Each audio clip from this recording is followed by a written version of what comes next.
Chosen one, stop everything you are doing right now. Heaven has something to say, and it is going to require a specific kind of honesty, the kind that speaks to a loss that has no formal ritual, no acknowledged grief, and no culturally sanctioned space in which to be felt. The loss of your siblings, not the loss of their physical presence. They are still alive, still technically in your life, still showing up at the important occasions, but the loss of them, the specific them that you grew up with, that you shared a childhood with, that you believed would be a permanent and reliable feature of your adult life. That version of your siblings is gone, and the way it was lost, gradually, quietly, without announcement, as if the drift were simply the natural order of adult life rather than a series of choices, is the thing that has made it so difficult to grieve. Because you cannot hold a funeral for people who are still there. You cannot mourn a distance that no one will acknowledge happened. Heaven is acknowledging it today, not to give you permission to be angry at your siblings for building lives with people they love, but because what happened between you and your siblings was not simply the natural evolution of adults moving into their own seasons. It was a choosing, a specific, repeated, incremental choosing of someone else's comfort over your connection. And every time the choice was made, it was wrapped in the language of maturity, of growth, of what adults do when they start families. And you accepted the language because you loved your siblings and did not want to be the one who made things complicated. But chosen one, the language was a cover, the growth was a direction, and the direction was away from you. You told yourself this was normal. You told yourself every family goes through this when people get married. You told yourself that the cousin who married and disappeared was a cautionary tale you were not supposed to apply to your own siblings. You told yourself that the ease that existed between you once the Sunday calls that happened without scheduling, the showing up without invitation, the specific intimacy of people who have known each other their entire lives, was something that simply changed form as adults became busier, as lives became more complex, as the center of gravity for each person naturally shifted. But chosen one, the ease did not just change form, it was replaced, and what replaced it was managed distance, and managed distance is not a natural development, it is a choice. Type 777, if you have been watching your siblings become strangers, not through argument, not through formal estrangement, but through 1,000 small choices that added up to absence. Let me take you back, chosen one, because heaven is giving me the specific details. Not to assign blame where it does not belong, but because you need to understand that the pattern you have been living through has a shape, and the shape has a name, and the name is not inevitability. It is a sequence of choices. And here is how the sequence moved. Heaven is showing me 4 specific stages through which the drift happened. 4 moments in the evolution of the distance that, once you can identify them, you will recognize immediately as the story of what happened between you and your sibling.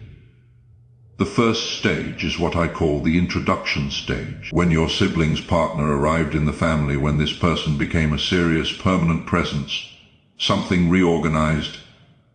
It had to. A new primary relationship was being established, and new primary relationships changed the architecture of everything around them. You felt the reorganization before you had language for it. The Sunday calls got shorter. The ease of showing up without notice required a little more notice than before. The conversations that used to run as long as they needed to run now had an ending time that was earlier than it used to be. You told yourself this was reasonable. You tried to be supportive rather than possessive, but something in you registered that the air had changed, that the specific frequency on which you and your sibling had always communicated was being adjusted, and the adjustment was not temporary. The second stage is the influence stage. Your sibling's partner had opinions, not always expressed directly, not always confrontationally, but present opinions about your family, about how often your sibling talked to you, about whether that was too often, about whether the closeness between you was something normal or something to be concerned about. And those opinions over time began to show up in your siblings' behavior. Maybe in a slight change in tone when your name came up. Maybe in a new reluctance to share certain things with you that they would have shared before. Maybe in a comment that sounded like their partner's voice rather than their own. You noticed you could not prove it. You adjusted without knowing what you were adjusting to, and the adjustment was in the direction of smaller. The third stage is the exclusion stage. You started finding out about things after they happened. A family decision that used to involve your input was made without it. A plan that used to include you was announced rather than discussed. An occasion that should have prompted a conversation with you prompted a text instead, and the text was brief. The sense of being slightly outside a circle you had never been outside of before was unmistakable, and when you mentioned it carefully, trying not to sound like you were being difficult, your sibling said something that was offered as reassurance but functioned as a verdict. I have my own family now. Things are just different when you are married, you will understand. My partner needs to come first.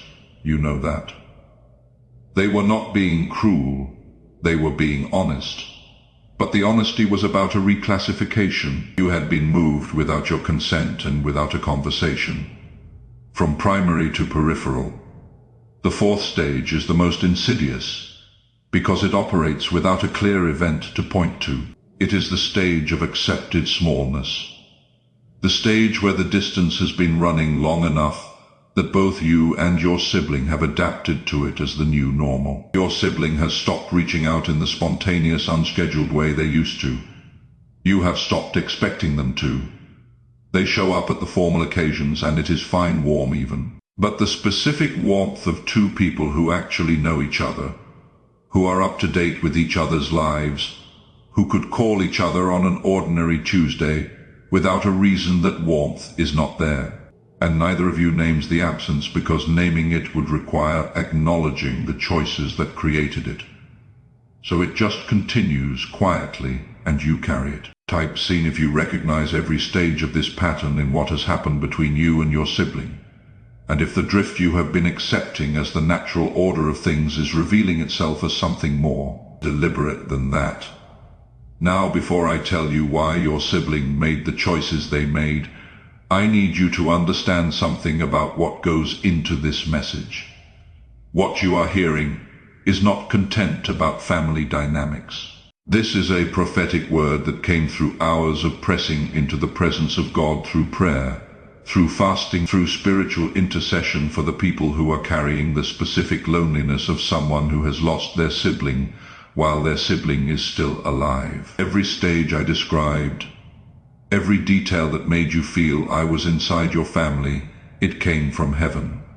The Ko-Fi link is in the description below. If this word has given language to a grief that has never had language before, consider sowing into this ministry. Your support reaches every person who has been grieving a living sibling in silence. When you give to this work, your generosity becomes their permission to finally name the loss. Now let me tell you why your sibling made the choices they made. Because chosen one, understanding their motivation, is what releases you from the most damaging part of this wound, the part that has made you examine yourself, looking for the flaw that explains the distance. The flaw was not in you. Here is what heaven is revealing.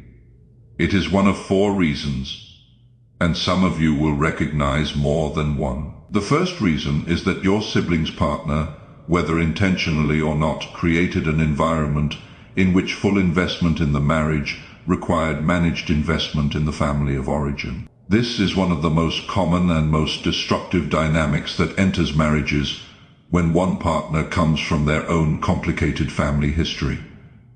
The partner may have never said choose them or me, but the atmosphere they created communicated exactly that binary. Through their discomfort when your sibling spent time with you, through the comments that arrived after a long call with you, through the subtle shift in mood that your sibling had to manage when the balance of their attention tipped toward their family rather than their partner. Your sibling felt the discomfort and chose the path of least friction. That path was away from you, not because they chose their partner over you in a dramatic, conscious, definitive moment, because they chose every day the option that kept their home the most peaceful. And every day, the option that kept their home peaceful was you becoming slightly smaller. The second reason is that your sibling was never taught how to hold two primary relationships simultaneously. The model of love they grew up with, the one their parents modeled, the one their culture reinforced, taught them that marriage is a replacement rather than an addition, that the new family supersedes the old one, that growing up means growing away. They were never given a framework for how to remain fully present to a sibling while also building a marriage. So when the tension arose, when the partner's needs and your relationship seemed to be in competition, they had no tools for navigating it. They did what the only map they had been given told them to do. They turned away. That is not a defense, but it is an explanation. And the explanation, once you have it, changes the story from one about your worth to one about their limitation. The third reason, and this one applies to many of you specifically, is that your presence represented something to your sibling's partner that felt threatening. Not a romantic threat, a historical threat, the threat of deep knowing. You know your sibling in a way that their partner never will and can never equal. You know the child they were, the teenager they were, the person they were before the person they are.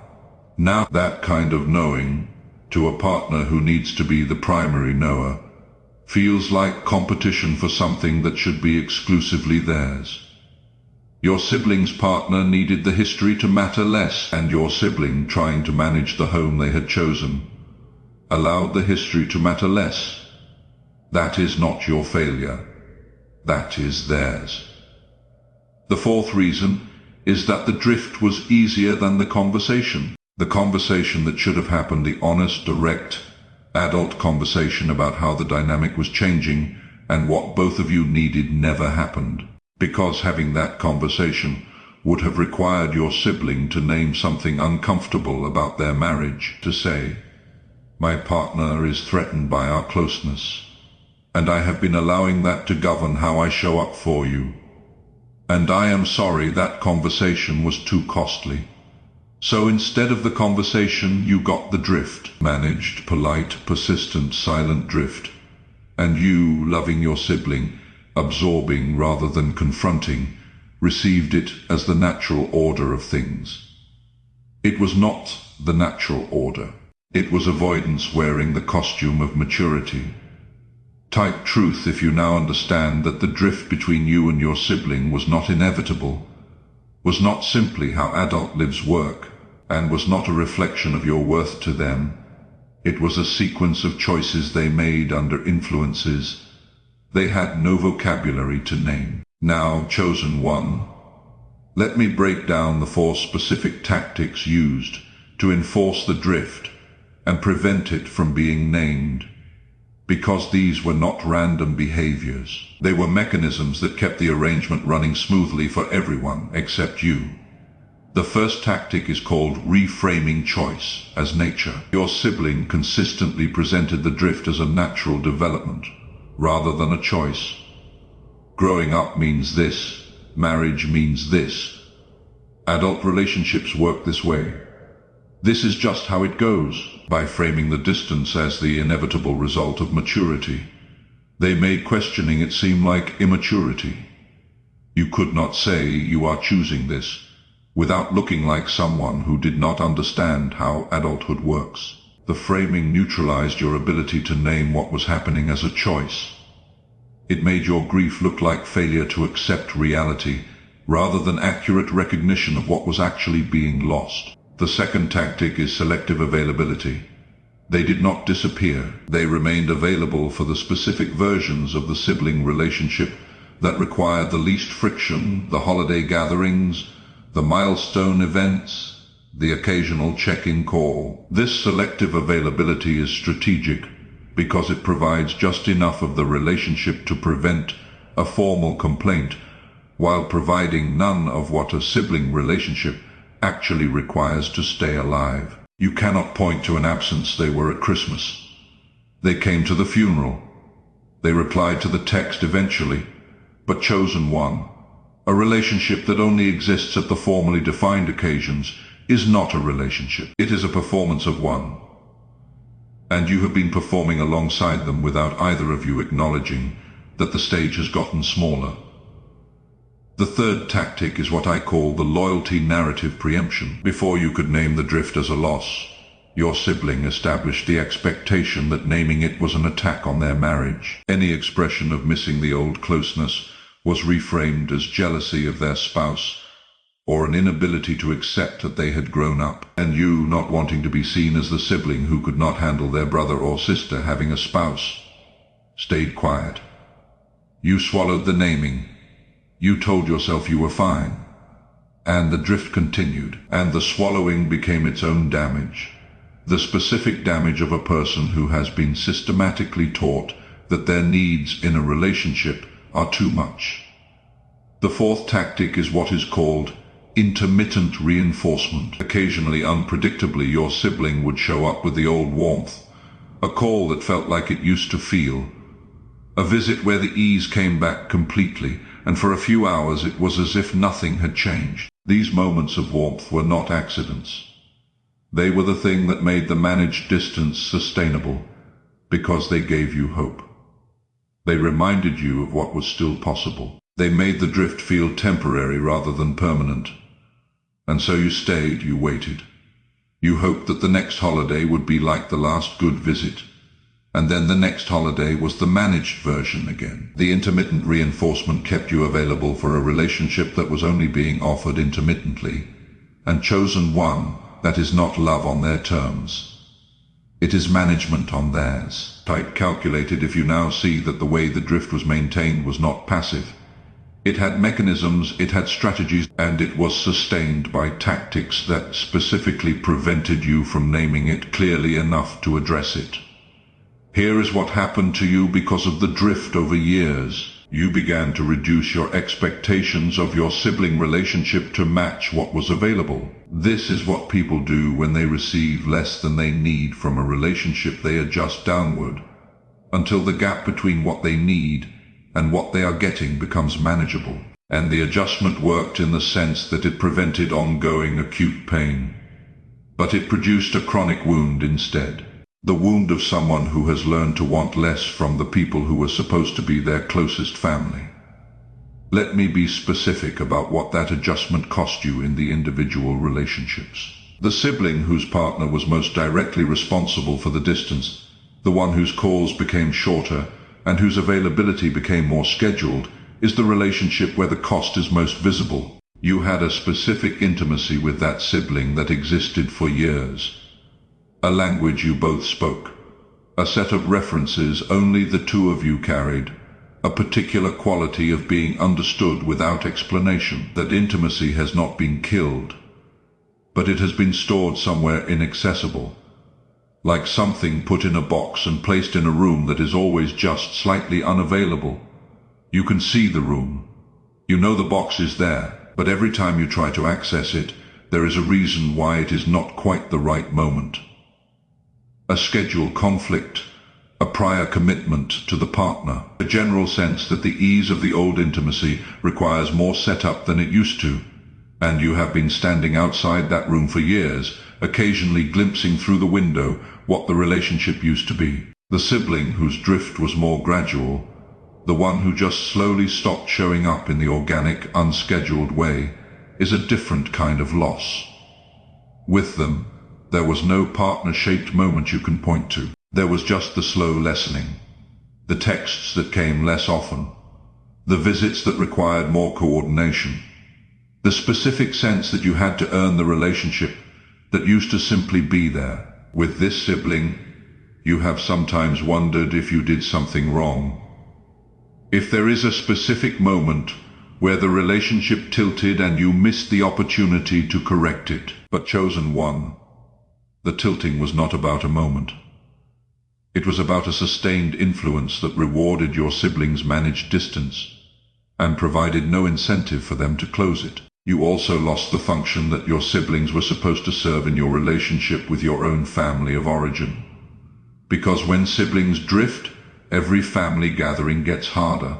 The occasions that should be natural become navigated.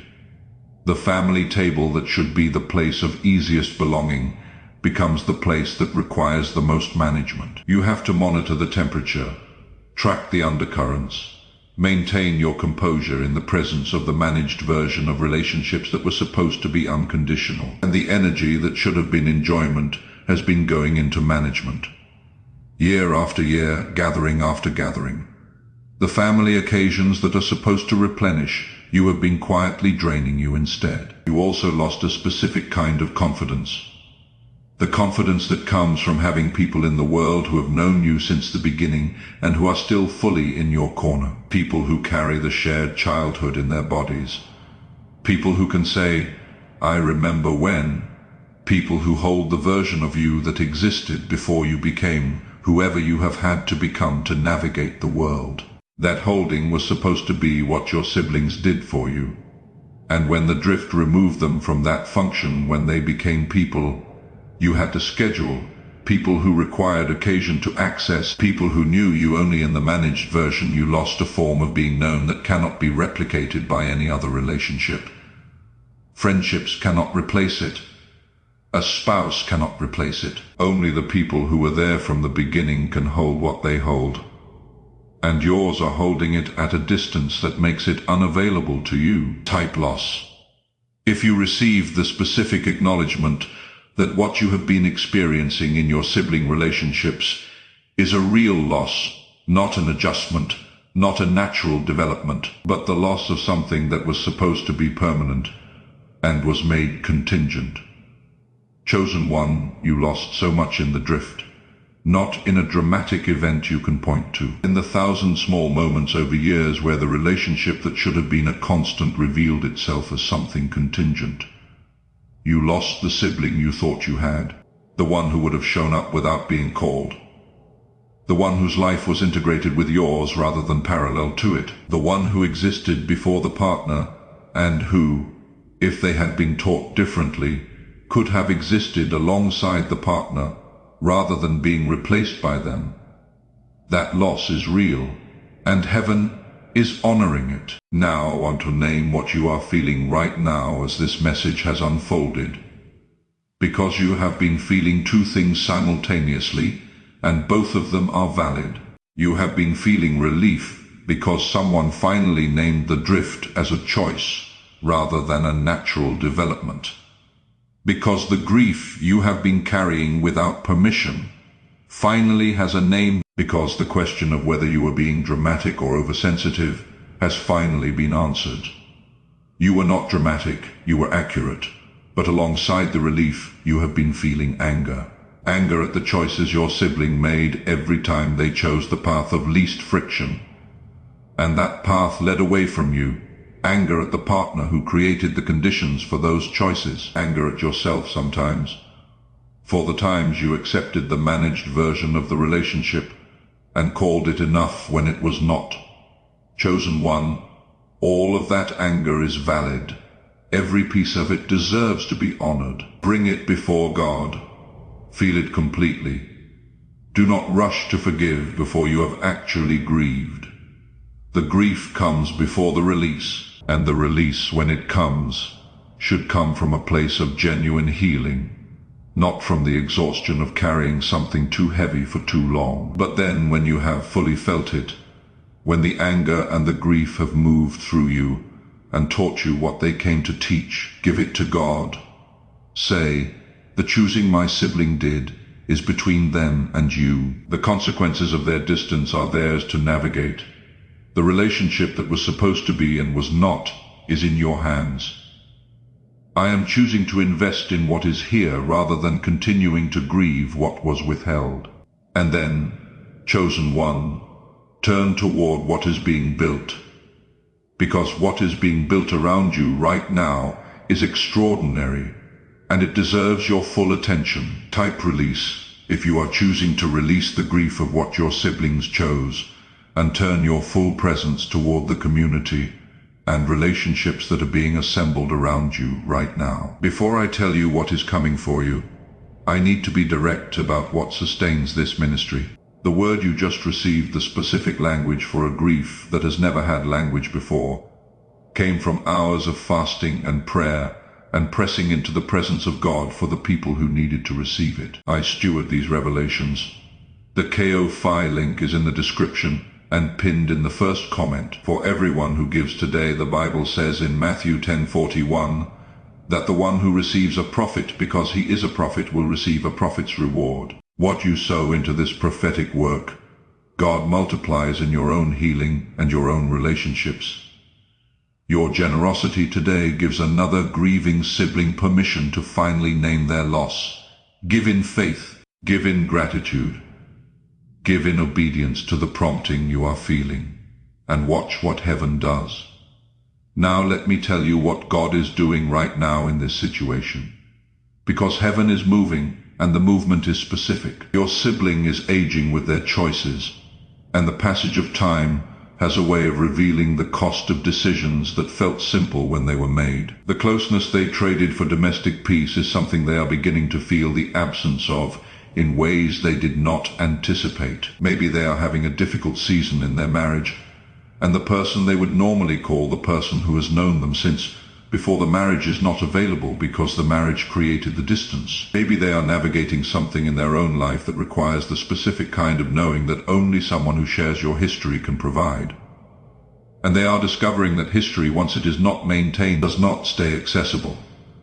Heaven is allowing the cost of the drift to become tangible to them, not as punishment, as education. Your sibling's partner is also encountering the limits of what the managed dynamic has produced, because relationships built on one person's managed absence of their family of origin are relationships with a specific kind of incompleteness. Your sibling cannot bring their full self to their marriage, while part of their full self is being held at a distance from the people who know them most completely.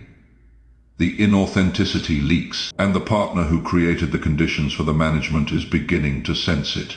The specific quality of a spouse who is not fully present, who has a part of themselves that is stored in a room they are not fully accessing, is something that eventually becomes undeniable. And heaven is working in the space of that recognition. The family members who watched the drift, the cousins, the extended relatives who have been observing the managed version of your sibling relationships for years are also beginning to name what they observe, not confrontationally, but in the small, accumulating, private conversations where families begin to acknowledge what they have been watching. The drift between you and your siblings is not invisible to everyone who has been around the family, and the conversations that are happening about it, the ones your siblings do not know are happening, are ones in which you are not the difficult one, in which the pattern that has been operating is being recognized for what it is. Heaven is letting the full record become visible slowly, in the way that full records always eventually become visible. Your sibling's partner is also facing a specific moment of reckoning, because the insecurity that drove the management of you, the need to be the most important person, the primary knower, the one who comes first, is a need that your sibling cannot ultimately meet. Partners who require their spouses to manage away their closest family relationships are partners who require an ongoing sacrifice, and the sacrifice eventually exhausts even the most willing giver. Your sibling who chose the partner's comfort over your connection is beginning to feel the weight of what the choosing requires. Heaven is working in that exhaustion, not to destroy the marriage, but to create the conditions under which the dynamic can finally be named and changed.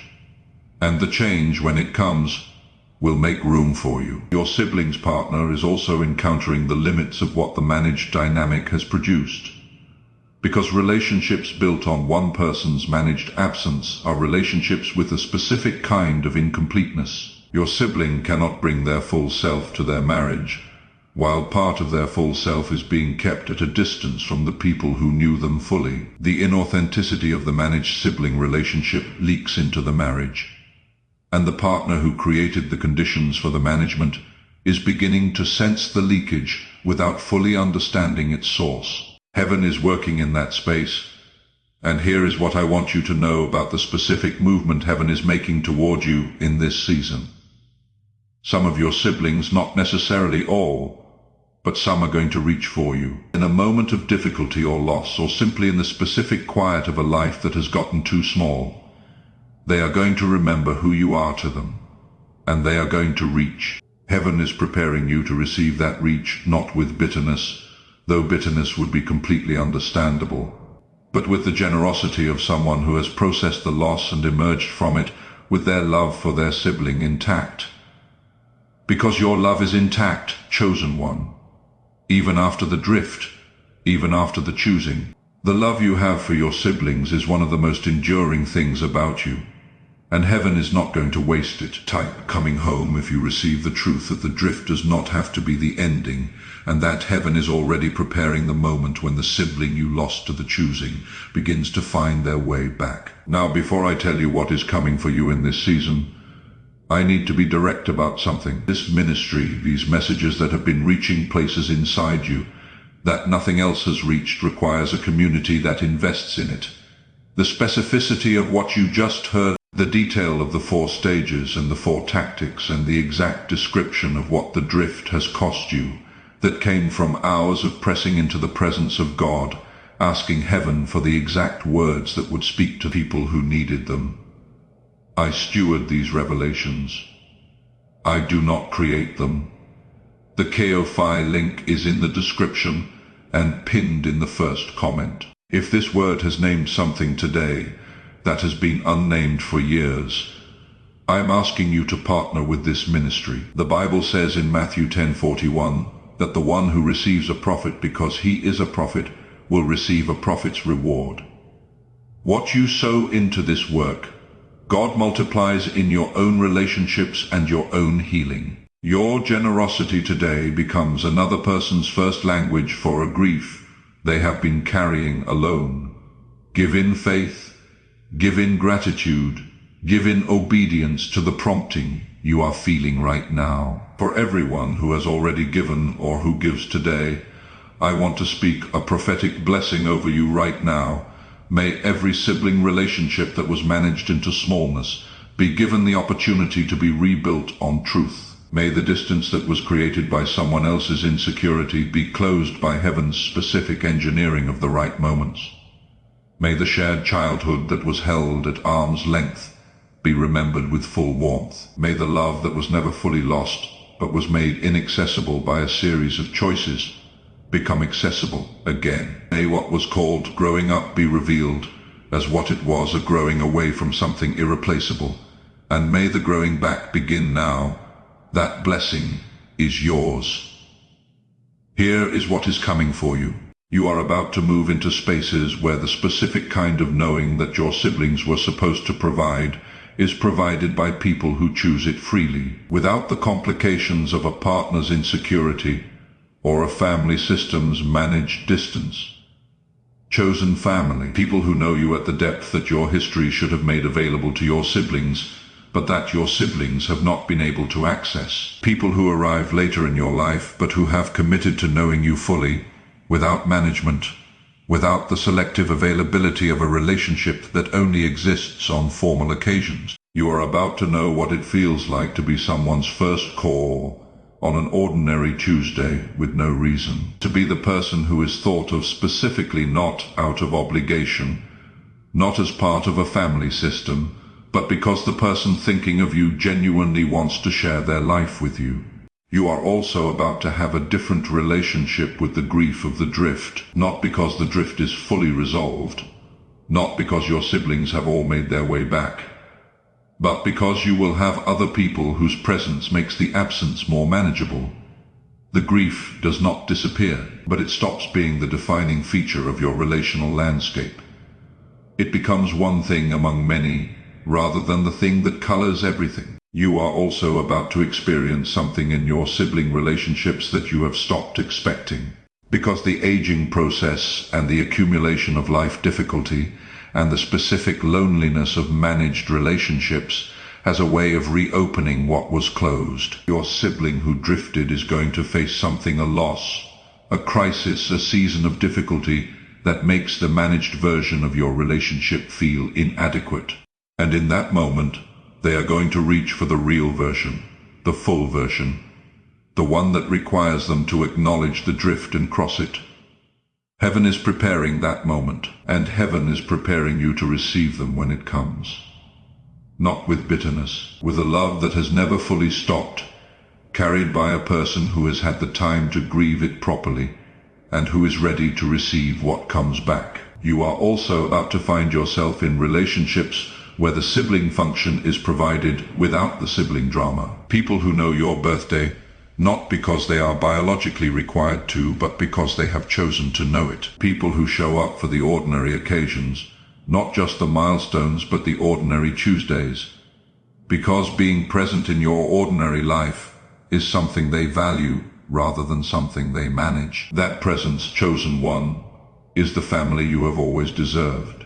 And it is being assembled around you now, piece by piece, person by person, as heaven positions the specific relationships that will provide what your siblings were too limited to give. What this season requires of you is the courage to invest fully in what is being given, rather than holding back for what was withheld. Because some of you have been keeping part of yourself in reserve, a part that is waiting to see if your siblings come back, before you fully commit to the new people around you. Release the reserve. Give it to the people who are already here.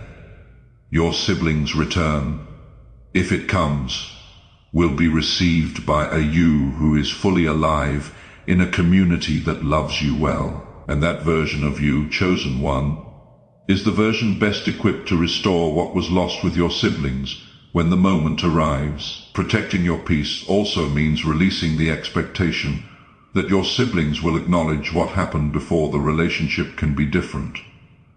Some of them will offer that acknowledgement. The conditions for it are being created right now, and heaven is working toward the moment where it becomes possible. But your healing and your investment in the new life that is being built around you cannot be contingent on that acknowledgement arriving first. The acknowledgement is good for your siblings, for their integrity, for their relationship with their own conscience. But it is not a prerequisite for your flourishing. You are authorized to flourish now. Before the conversation, before the acknowledgement, before they have figured out the words for what they chose. You do not need their admission to step into what is next. You need only to step. Also, chosen one, I want to speak to something that this season specifically requires in your relationship with yourself, because the drift has taught you to want less from the people who were supposed to give the most.